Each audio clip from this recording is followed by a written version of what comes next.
जीतना ज़रूरी है। तो हमारा प्लान यही था कि बस पहले 4 ओवर सही खेले बॉल टू बॉल, उसके बाद जो 400 का टारगेट है हर टाइम पे उससे अहेड रहे, क्योंकि हमने कल से ही देखा था कि बारिश हो सकती है मैच में।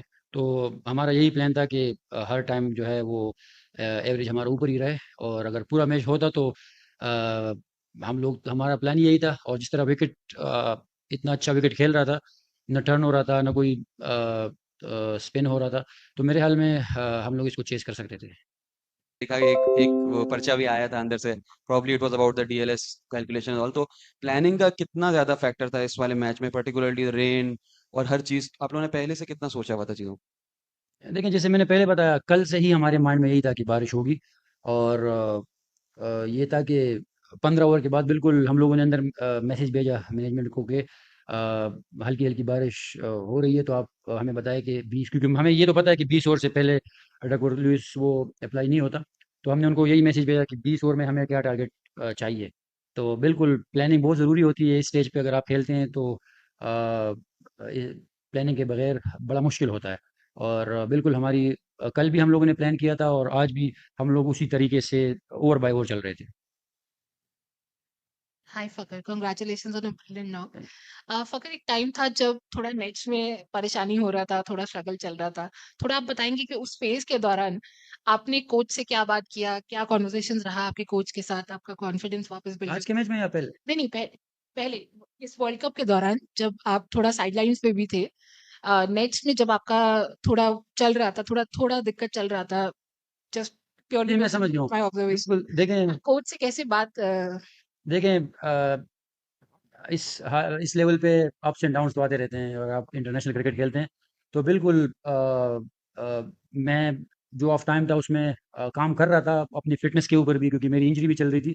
और उससे पहले एशिया कप भी मेरा मतलब मेरे ख़्याल में 30 रन मेरे हाईएस्ट थे। तो अच्छा टाइम नहीं चल रहा था, तो उसमें चलिए आपने सवाल पूछा तो बीच में मैं चला गया। जो हमारे फील्डिंग कोच है आफ्ताब खान, उनकी एकेडमी है पेशावर में, तो उन्होंने कहा कि आप स्ट्रगल करते हो बहुत ज़्यादा ऑफ स्पिनर्स पे। तो क्योंकि वो अपने टाइम पे ऑफ स्पिनर ही रहे हैं, तो उन्होंने मेरे साथ बहुत ज़्यादा काम किया। और ये था कि यहाँ पे भी बैटिंग कोच के साथ रेगुलर, मतलब जब हम आते थे तो आधे घंटे का टाइम होता है, तो उससे पहले प्रैक्टिस पे जाते हैं। तो काम कर रहे थे, और हर कोई मेहनत करता है। ये तो बस रन्स हो गए तो अब मैं बोलूँगा कि मेरी मेहनत जो है ना वो आ गई है। तो इस लेवल पे हर कोई अपनी तरफ से बेस्ट देने की कोशिश करता है। लेकिन मेरे ख्याल में मैं आज लकी था कि मेरी परफॉर्मेंस की वजह से टीम जीती।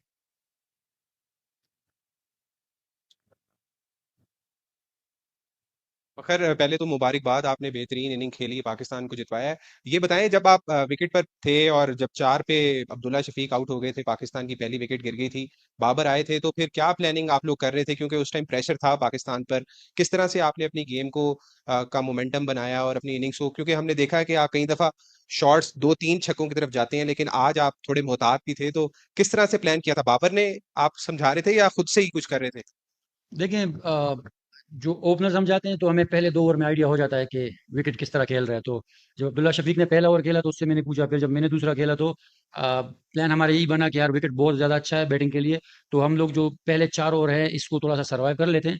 और वो अब्दुल्ला आउट हो गया, लेकिन ये पता था मुझे कि विकेट बहुत ज़्यादा अच्छा है। तो बाबर जैसे ही आए उससे ये डिस्कशन हुई कि कोई स्विंग नहीं हो रहा, और अगर इस पे हम लोग थोड़ी सी भी पार्टनरशिप लगाते हैं तो फिर हमारे लिए बाद में बड़ा ईजी हो जाएगा। तो ये हमें पहले 2 ओवर में आइडिया हो गया था कि विकेट इतना अच्छा है कि ये 400 स्कोर चेज़ हो सकता है। फकर, आपने बात किया एशिया कप के पहले जब आपका फॉर्म उतना अच्छा नहीं था, क्या आपने किया, कैसे वर्क किया पेशावर में? वर्ल्ड कप आने के बाद एक मैच खेले आपने, उसके बाद एक इंजरी हो गया था। सो वहां से आप उस टाइम थोड़ा उसके बारे में थोड़ा बताइए। क्या मुश्किलें थी आपके लिए, और माइंडसेट कैसा होता है जब आप world cup with high hopes expectation आते हैं, एक मैच के बाद इंजरी हो जाता है, then the process to kind of come back again, उसके बारे में थोड़ा बात कीजिए। देखें, अब हर कोई अगर परफॉर्म करता है या बड़ी इनिंग खेलता है तो वो यही कहता है कि यार मैंने ये किया, मैंने वो किया। लेकिन बिल्कुल जब मुझे टाइम ऑफ मिला तो ये था कि मैंने रेस्ट नहीं किया था। जैसे ही मैं गया तो 2 दिन घर पे रहा, उसके बाद फिर पेशावर चला गया। और वही वो जो कोच था वो फिर मेरे साथ, क्योंकि मेरे घर के साथ भी एकेडमी है, तो वो मेरे साथ फिर पेशावर से भी आता था कि उस पर काम करें। तो लेकिन ये वही वाली बात है कि जब परफॉर्मेंस होती है तो हर कोई कहता है कि यार ये हो गया, और मेहनत तकरीबन सब सब करते हैं। तो लेकिन ये जो आज की जो इनिंग है, ये बिल्कुल मैं जो हमारे फील्डिंग कोच है आफ्ताब खान और जो उनकी एकेडमी है उसमें इब्राहिम लड़का है, मैं उनको डेडिकेट करूंगा, क्योंकि जो उन्होंने खामियां देखी थी और वो मेरे साथ शेयर कर रहे थे, और उसमें जितना उन्होंने मुझे टाइम दिया तो मेरे ख्याल में इतना कोई देता नहीं है। तो ऐसे लोग आपको चाहिए होते हैं। पर वही वाली बात है कि जब आपसे परफॉर्मेंस होती है तो फिर आप मेहनत भी दिखती है, और जब नहीं होती तो वो वाली मेहनत फिर आप उसको सही से नहीं समझते। Forgot the time that you were out in the during the World Cup, the team was obviously going through a rough patch, and then back a lot of talks about corner tigers 92, same thing started coming up again. So as a team, how do you think that okay, this 92 can always can you does the team draw inspiration from that, or you guys prefer not to draw inspiration from that rather than just win and forget about it? The good thing about our team and management is that they stay positive. They always stay positive, and they never show us that we are out of the tournament. So they back each and every guy, and we still believe that we can play the semifinals and also finals. But let's see, because now we are also looking to the Sri Lanka and New Zealand game. So we are hopeful that that will go our way. तो अगर बढ़िया खेले आज, हिंदी में एक कहावत है कि देर आए दुरुस्त आए, लेकिन आए तो क्या है। अम, ये क्या है कि आप पिछला T20 वर्ल्ड कप अगर ऑस्ट्रेलिया में देखे तो शुरुआत एकदम स्लो थी, लेकिन उसके बाद जब आप ऐसी पोजीशन में आ जाते हैं कि जीतना है, तो ये जिगर कहाँ से आता है? पाकिस्तान टीम में हर वर्ल्ड टूर्नामेंट में हमें ये देखने को मिलता है, तो ये कहाँ से आता है?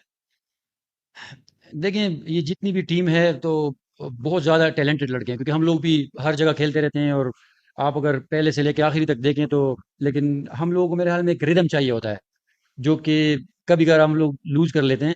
तो अभी हमें अगर आप देखें तो जिस तरीके से हम साउथ अफ्रीका का मैच खेलें, वो हारे, लेकिन उसके बाद जो है बेहतर से बेहतर हो रहे हैं। तो मेरे ख्याल में हमारी टीम को एक रिदम में की कमी होती है, और वो जब मिलता है तो फिर हर कोई जो है वो अच्छा करने की, जैसे पिछले मैच में हमारे बॉलर्स ने बहुत अच्छा किया था। इसमें भी अगर आप देखें तो बॉलर्स ने एंड में बड़ा अच्छा कमबैक करा है, क्योंकि जिस तरह विकेट खेल रहा था, तो मेरे ख्याल में इस पे हमने जो है 30-40 रन उनसे कम बनवाए हैं। तो और लेकिन मेन चीज़ यही है कि रिदम की है, और अभी हमें हमें वो रिदम मिल गया है। मुझे पता नहीं अगर पहले ये सवाल हो गया हो, बट क्योंकि एजुकेशन लिख के चल रहे थे थोड़ा, अगर ये बात हुई नहीं तो अगर दोबारा। जी बिल्कुल। देखें, आज बारिश का भी हमें हमारे माइंड में था, और बिल्कुल अगर 400 रन आप चेस कर रहे हो तो आपके माइंड में तो होता ही है कि अगर बारिश की वजह से 20 ओवर पे अगर कैलकुलेशन होती है तो हमारे माइंड में बिल्कुल था, और उसी तरीके से हमें हर ओवर के बाद या 2 ओवर बाद हमें मैसेज भी आता था। और बिल्कुल हम लोग यही प्लान कर रहे थे कि किस तरीके से हम लोग हर टाइम पे जो है वो डक और लुइस पे इनसे आगे हो सकते हैं। और जब हम आगे गए, हमारे जब 10 रन आगे हुए, तो फिर हम लोगों ने, अगर आपने देखा तो बोल्ट के ओवर पे हमने कोई ट्राई भी नहीं किया, क्योंकि हमें ऑलरेडी पता था कि बारिश आ रही है और हम लोग ऑलरेडी आगे हैं। तो ये हमारे बिल्कुल माइंड में था।